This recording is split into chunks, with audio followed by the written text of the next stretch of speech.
SCP-018 debe estar contenido en su área de contención especial, hecho de metal dentro de una caja sellada de 1 metro por 1 metro por 1 metro, forrada con un relleno sintético pesado. La caja sellada se sumerge en el centro del tanque de retención de polietileno, de 10 metros por 10 metros por 10 metros. Si SCP-018 se libera de la caja de retención, la base pegajosa de polietileno disminuirá su actividad sintética, lo suficiente como para que el personal de contención pueda recuperarlo adecuadamente. El personal que ingrese a la cámara de retención de SCP-018 debe usar trajes blindados especializados y un aparato de respiración antes de bajar al tanque de polietileno. Si SCP-018 está suelto fuera del tanque de polietileno, se aconseja al personal que se asegure en una habitación separada y cierre las puertas o escotillas para aislar a SCP-018 hasta que lleguen los equipos de contención. SCP-018 tiene la apariencia de una superbola hecha por la compañía Wham-O en 1969. Tiene 6 centímetros de diámetro y está coloreada de rojo. Fue encontrada cuando la compañía fue contratada para limpiar un almacén que tenía mercancías de Wham-O. Se percataron que SCP-018 podía rebotar con una altura extrema. Al principio, se pensó que era un juguete agradable para los niños. Sin embargo, SCP-018 podía rebotar con más del 200% de eficiencia. Es decir, si caía 1 metro, rebotaría 2, luego 4, luego 8, luego 16. La pelota pronto se convirtió en un proyectil peligroso, alcanzando velocidades estimadas a más de 100 km por hora, dañando la propiedad e hiriendo a 5 personas en la ciudad de... SCP-018 se detuvo después de varios días en el lago cercano de... y fue recuperado por el personal de SCP. Debido a la velocidad del objeto y su impacto en las víctimas, no se requirió encubrirlo. Mensaje a O5-. Espero que todo esté bien. La razón por la que le escribo es porque creo que he encontrado un método más efectivo para recuperar objetos SCP nuevos o escapados. Sí, me doy cuenta de que no hemos progresado en ingeniería inversa, lo que permite que esto desafíe las leyes de la termodinámica. Pero hemos encontrado un método muy efectivo para integrar uno de esos nuevos trajes de armaduras de SCP-A5 con esto. Solo escúchame. Lo implantaremos en la parte inferior de una bota, lo hacemos funcionar con un dispositivo mecánico y... ¡tada! El traje ahora es capaz hasta de saltar sobre un edificio. Además, si el usuario tiene el pie contra algo que quiere muerto, bueno, digamos que da una patada infernal. Todo lo que necesito es permiso para modificar uno de los trajes SCP-A5 preexistentes. Y podrás capturar... más cualquier otro objeto SCP escapado. Confía en mí. ¿Cuándo te he decepcionado en el pasado? Carta al doctor. Doctor, tras la asignación, al agente se le entregó tu armadura SCP-A5 modificada para recuperar a SCP y los resultados fueron mixtos. El agente pudo colocar el collar en SCP, perseguirlo a través del Amazonas y contenerlo por desmembramiento. Sin embargo, debido a un mal funcionamiento de tu pequeño dispositivo mecánico, fue lanzado casi a 1 milla en el aire y terminó con 2 piernas y 7 costillas rotas, sin un brazo y una fractura de cráneo al golpear el agua del lago en el camino de regreso. Lo arreglarás antes de que se autorice tu armadura para uso común. Mensaje a O5-. No te preocupes, está arreglado. Pero tengo algunas ideas más. Si se me puede otorgar el uso de un poco del agua de SCP-006, SCP y posiblemente SCP, puedo entregarte un conjunto de armaduras SCP-A5 y un agente que puede capturar cualquiera, si no todos, los SCP no autorizados o no alcanzados. Todo lo que estoy esperando es tu aprobación.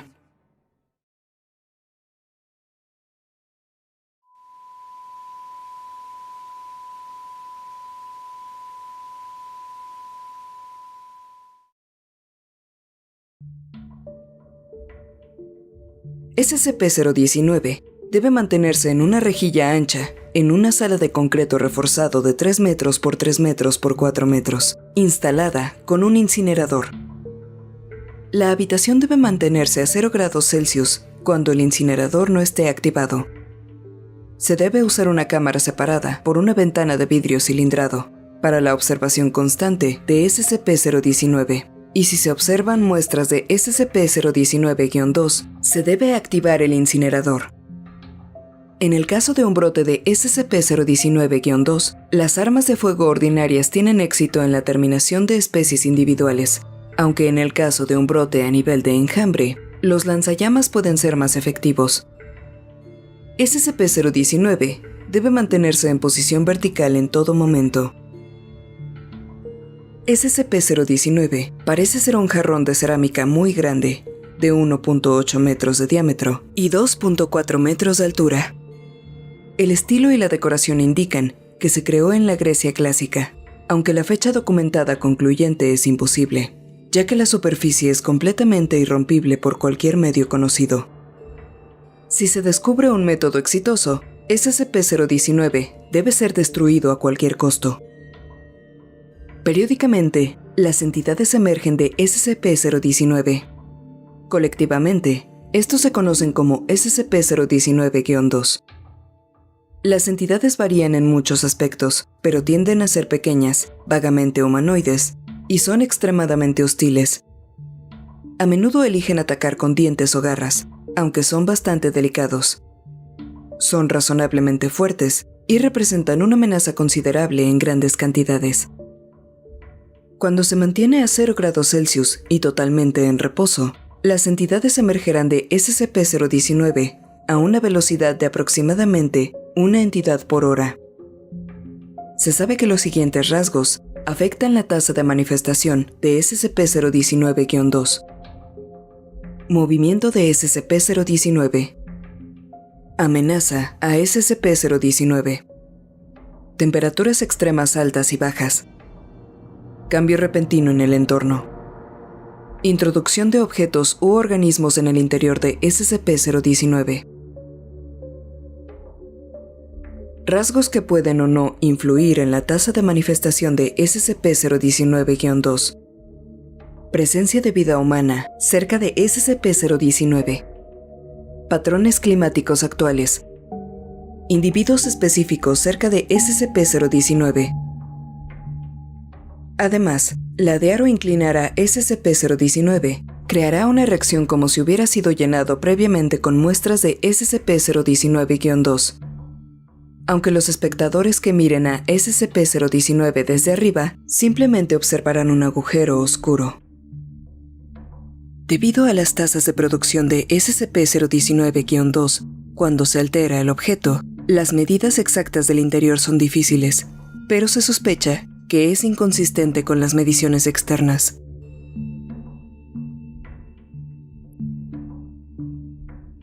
El espécimen SCP-019-2 se retiró de la cámara de contenido y se mantuvo en un corral reforzado, provisto de agua y pollos vivos con alimento. El espécimen hizo vocalizaciones silenciosas, continuas y confusas, determinadas como fonéticamente similares a las lenguas helénicas antiguas. Aunque se desconoce la razón de esto, todavía se cree que los especímenes no son más inteligentes que los animales. La muestra vivió menos de 48 horas, y una disección reveló una anatomía consistente a nivel celular, con una biología normal, pero con una estructura musculoesquelética extremadamente inestable. Otras anomalías notables incluyen un sistema respiratorio inestable, un tracto digestivo casi inexistente y prácticamente ningún otro órgano interno. Todos los demás especímenes capturados han seguido patrones similares de comportamiento y desaparición. Nota: parece que las muestras de SCP-019-2 no estaban destinadas a vivir durante un tiempo significativo fuera de SCP-019. La unidad de contención fue levemente dañada luego de una exposición prolongada al espécimen SCP-019-2 que el equipo de monitoreo perdió debido a la transparencia parcial. Esto no se ha observado en SCP-019-2 antes. Los equipos de monitoreo continuarán reportando más anomalías. Los equipos de monitoreo informan que algunos de los especímenes de SCP-019-2 ahora parecen ser efectivamente más resistentes a la incineración que otros.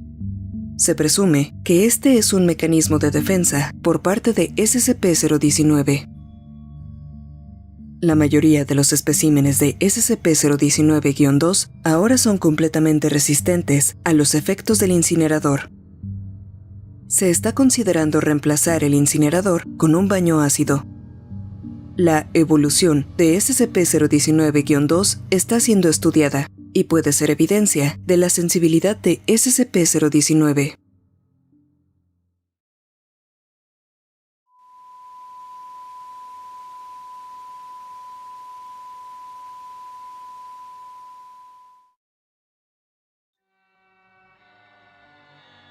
Las muestras de SCP-020 se almacenan en una serie de cámaras de cultivo selladas dentro de una sala de contención, sellada en el área de investigación biológica-12, a la que solo se puede acceder a través de una cápsula de aire.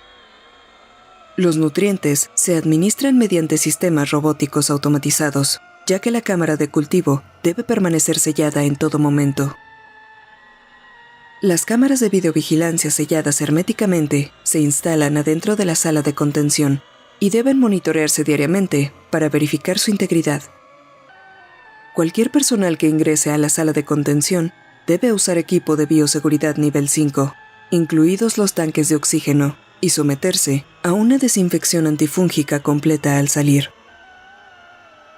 SCP-020 es un organismo fúngico de rápida propagación que es capaz de afectar los sentidos y el comportamiento de las criaturas vivientes, incluidos los humanos. La muestra de SCP-020 exhibe un efecto desconocido que las hace efectivamente invisibles para la observación directa, incluso bajo un microscopio. SCP-020 solo es visible para los humanos cuando se ve a través de vigilancia fotográfica o de video. Una vez que SCP-020 forma una colonia, generalmente dentro de una residencia humana, producirá esporas que afectarán el comportamiento de los humanos a su alrededor. Los sujetos afectados aumentarán el calor y la humedad dentro de sus hogares para crear un ambiente más adecuado para el crecimiento de SCP-020. Los sujetos afectados también se vuelven más sociables en muchos casos, y a menudo invitan a conocidos a sus hogares para difundir aún más el organismo. Como las esporas y las colonias de moho son invisibles para los sujetos afectados, el moho a veces puede crecer directamente sobre los sujetos vivos. A medida que las esporas y las colonias dentro de un hogar se acercan a la concentración crítica, la salud de los sujetos afectados se deteriorará rápidamente, lo que provocará su muerte. Puede producirse una mayor propagación del moho a medida que los cuerpos de los sujetos fallecidos se encuentran con el personal de respuesta a emergencias y los agentes de atención médica, así como el transporte de los cuerpos a las morgues locales. SCP-020 se encontró por primera vez en donde un agente encubierto de SCP observó cambios dramáticos en la personalidad del personal que trabajaba en el hospital local. Tras la investigación realizada por un equipo de contención, se descubrió que casi civiles habían sido afectados, así como la mayoría de la ciudad. La población civil fue eliminada y la ciudad incinerada al amparo de un incendio forestal local. Hasta la fecha, se han reportado más de 12 brotes de SCP-020. Actualmente, se están llevando a cabo investigaciones para determinar la fuente de estos brotes y posibles medidas preventivas.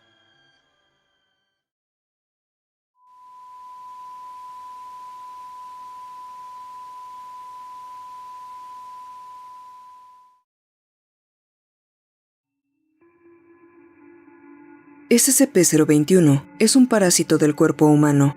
La contención, por lo tanto, no es más difícil que contener a un humano adulto. La mayoría de las células serán suficientes. El artículo se encuentra actualmente en la celda de detención 217-A, sobre el sujeto D-139. Solo el personal de clase D es elegible para alojar a SCP-021. Mientras un sujeto determinado sobreviva como anfitrión de SCP-021, está exento de las eliminaciones mensuales normales del personal de clase D. SCP-021 toma la forma de un tatuaje grande y elaborado de un dragón serpentino en estilo oriental, que cubre aproximadamente 0.8 metros cuadrados de piel. Este tatuaje es completamente animado dentro de los límites de la piel de su huésped y se comporta en gran medida como lo haría un animal normal, aunque solo en 2 dimensiones. El movimiento del tatuaje causa dolor constante a su huésped, de carácter comparable y similar al tatuaje simultáneo y la eliminación de tatuajes a gran escala. Este organismo tiende a pasar la mayor parte de su tiempo en el torso y cerca de él. SCP-021 no muestra inteligencia más allá de un patrón básico de alimentación y locomoción. Aunque hasta ahora, medir la inteligencia de una forma de vida bidimensional ha resultado imposible. SCP-021 parece alimentarse exclusivamente de pigmentos en la piel del huésped. Esto puede incluir melanina, en cuyo caso, el sujeto parecerá estar sufriendo vitiligo. Sin embargo, el organismo muestra una marcada preferencia por otros tatuajes. Los buscará y devorará antes de recurrir a los pigmentos naturales. Cabe señalar que el proceso de alimentación en sí, más allá de una sensación de movimiento, es indoloro. La tinta normal del tatuaje simplemente desaparece cuando SCP-021 se lo come. El organismo mantiene un tamaño constante y no se han observado excreciones. El organismo es capaz de limpiar más de 0.6 metros cuadrados de piel por hora. Uno puede alimentar a SCP-021 tatuando frutas o animales pequeños en el huésped. SCP-021 se puede transferir entre anfitriones mediante diversas formas de contacto físico, con diferentes tasas de éxito. En el caso de una transferencia exitosa, el organismo simplemente nada de una persona a otra. La relación íntima parece ser el método de transferencia más confiable, con una tasa de transmisión del 93%. Sin embargo, debido al dolor intenso que implica, esto es menos que ideal. El contacto entre 2 heridas abiertas es generalmente preferible. La transferencia es más complicada en los sujetos fallecidos, aunque no sin razón. El organismo no sufre efectos nocivos por la muerte de su huésped y continúa consumiendo pigmentos. La transmisión entre especies es desconocida. Pruebas previas sugieren que es imposible o extremadamente raro. SCP-021 confiere algunos beneficios a su anfitrión. Se ha demostrado que el tatuaje acelera la liberación y la recaptación de epinefrina y disminuye la acumulación de ácido lático, lo que aumenta la fuerza, la confianza, la tolerancia al dolor ante situaciones estresantes y reduce los efectos secundarios habituales de la debilidad y la fatiga. Además, el tatuaje parece tener algún efecto beneficioso sobre el sistema inmunitario del huésped. Los perfiles de agresión en los anfitriones son generalmente más altos que el promedio, aunque queda por ver si esto es un efecto directo del tatuaje o simplemente una reacción al dolor constante. La relación simbiótica generalmente está limitada por el tiempo que el huésped puede tolerar ese dolor en la vida cotidiana. Esto ha culminado en quitarse la vida en varias ocasiones. En casos raros, los huéspedes también han sido víctimas de infecciones fatales en la piel. Los orígenes y la naturaleza de SCP-021 son un misterio. No es posible rastrear su transmisión de un huésped a otro dentro de los límites de los archivos secretos, y el organismo podría tener cientos de años, si no más. Sin embargo, el cautiverio de SCP-021 es uno de los más largos de la historia de la Fundación, y hasta ahora ha sido muy educativo. La investigación actual se centra principalmente en observar las características de la vida en 2 dimensiones,